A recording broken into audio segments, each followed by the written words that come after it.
Hello everyone, कैसे हो आप लोग। तो आज से हम स्टार्ट कर रहे हैं अपना न्यू चैप्टर जो कि आपका केमिकल बॉन्डिंग। तो जैसे कि नेम ही सजेस्ट कर रहा है केमिकल बॉन्डिंग, तो सबसे पहला वर्ड आता है बॉन्ड। तो बॉन्ड क्या होता है सबसे पहले हमें यही पता होना चाहिए, राइट।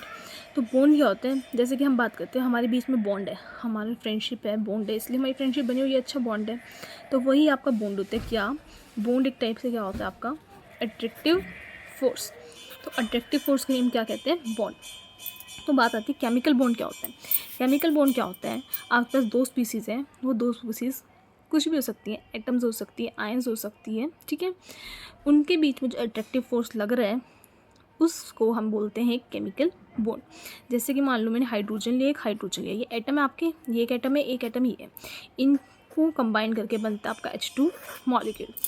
तो इन दोनों के बीच में जो अट्रैक्टिव फोर्स लग रहा है क्या करने के लिए, मॉलिक्यूल बनाने के लिए, उसको हम क्या बोलते हैं, केमिकल बॉन्ड। तो डेफिनेशन क्या हो जाएगी, the attractive force between two species that is ions, atoms etcetera to form a new different chemical species. तो उसी को हम क्या बोलते हैं, केमिकल बॉन्ड बोलते हैं, ठीक है। बॉन्ड काफ़ी सारे टाइप का होता है, हम फर्दर चैप्टर में डिस्कस करते रहेंगे, पर उससे पहले हम देखते हैं हमें बॉन्ड बनाने की नीड क्यों बनी। देखो, जैसे हम कहीं पे भी स्कूल में जा रहे हैं तो हमारे फ्रेंड्स हैं, उनके साथ भी हम क्या कर रहे हैं, बॉन्ड बना रहे हैं ना।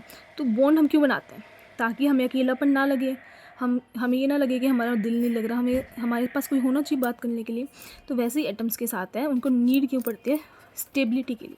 हम भी तभी स्टेबल होते हैं ना कॉलेज में जाके, तब हमारे साथ कोई होता है, वरना अकेला अकेला फील होता है। तो वहीं पे केमिकल बॉन्ड की नीड इसलिए पड़ी है ताकि क्या आ जाए, स्टेबिलिटी आ जाए। अब स्टेबिलिटी दो तरीके से आती है, या तो ट्रांसफ़र ऑफ इलेक्ट्रॉन से, या फिर आप शेयर कर सकते हो इलेक्ट्रॉन्स, वो हम फर्दर पढ़ते हैं। उससे पहले हम देखते हैं टाइप्स ऑफ बॉन्ड, ठीक है। तो पहला बॉन्ड आपका कौन सा, आयनिक बॉन्ड। आयनिक बॉन्ड में क्या होता है आपका, ट्रांसफ़र होता है किसका, इलेक्ट्रॉन्स का। ये किस किस के बीच में होता है, SDF non metals and P SDF metals and P non metal के बीच में। इनके बीच में जो आपका बॉन्ड होता है वो होता है आयनिक बॉन्ड। एग्जांपल देती हूँ मैं, देखो एग्जांपल दिया मैंने NaCl, ये आपका आयनिक बॉन्ड होगा। कैसे, Na atomic number that is 11, लिखना 2 8 एंड 1, ठीक है।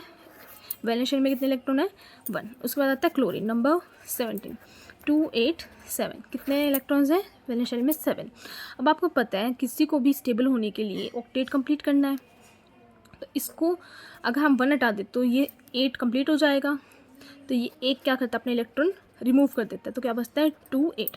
तो ये क्या बन जाता है, Na पॉजिटिव, ठीक है। और वहीं पे एक इलेक्ट्रॉन ये इसको दे देता है, तो ये क्या हो जाएगा 2 8 8। तो ये क्या बन जाएगा, Cl नेगेटिव।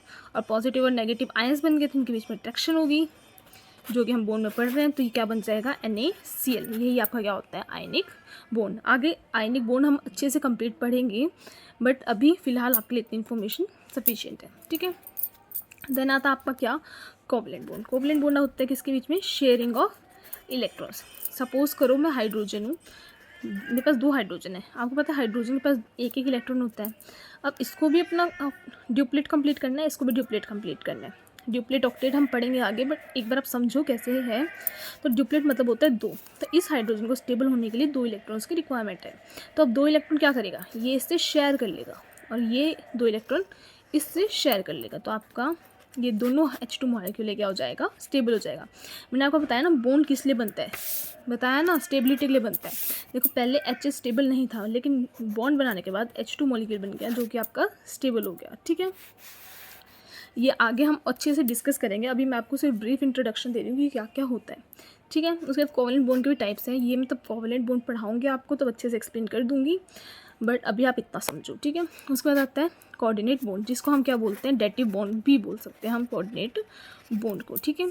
तो डेटिव बॉन्ड में क्या होता है, आपका सपोज करो अमोनिया, ठीक है, इसके पास लोन पेयर्स हैं, और यहाँ पे आपका क्या है, एक कुछ भी मान लो, आप HCl मान लो, या फिर हम हाइड्रोजन ले लेते हैं।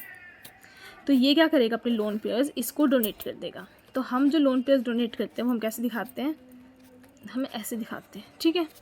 तो ये आपको कौन सा बॉन्ड बन जाएगा, कोऑर्डिनेट बॉन्ड बन जाएगा, डेटिव बॉन्ड बन जाएगा। ये हम कोऑर्डिनेशन चैप्टर में कंप्लीट अच्छे से पढ़ेंगे, अभी आपके इतना नहीं है डिटेल में, आपकी डिटेल में बात कर रखी है कोवलेंट बॉन्ड और आयनिक बॉन्ड की, तो हम यही पढ़ेंगे। बट एक बात जो आपको 100% याद रखनी है वो क्या है, कि कोई भी बॉन्ड 100% आपको बोले कि 100% कोवलेंट है या 100% आयनिक है, तो ये दोनों ही बात गलत है, क्योंकि कोई भी बॉन्ड 100% कोवलेंट और 100% आयनिक नहीं हो सकता। मतलब उसमें कुछ परसेंट आयनिक करेक्टर होगा। अगर बॉन्ड आप कोई बोलता है 100% कोवलेंट है, तो इसका मतलब क्या हो सकता है, ये 99.999% कोवलेंट होगा, बट कुछ परसेंट इसके अंदर आयनिक करेक्टर भी होगा। सिमिलरली अगर कोई बोलता है 100% आयनिक है, तो ये बात भी गलत है, क्योंकि उसके अंदर क्या होगा, थोड़ा बहुत कोवलेंट करेक्टर होगा ही होगा। ठीक है, आई होप आपको ये लेक्चर समझ आया होगा। नेक्स्ट क्लास में हम अच्छे से पहले लुईस रोड स्ट्रक्चर के बारे में पढ़ेंगे, उसके बाद हम कोवलेंट बॉन्ड अच्छे से डिस्कस करेंगे। ठीक है, I hope you like the lecture. Thank you so much for watching.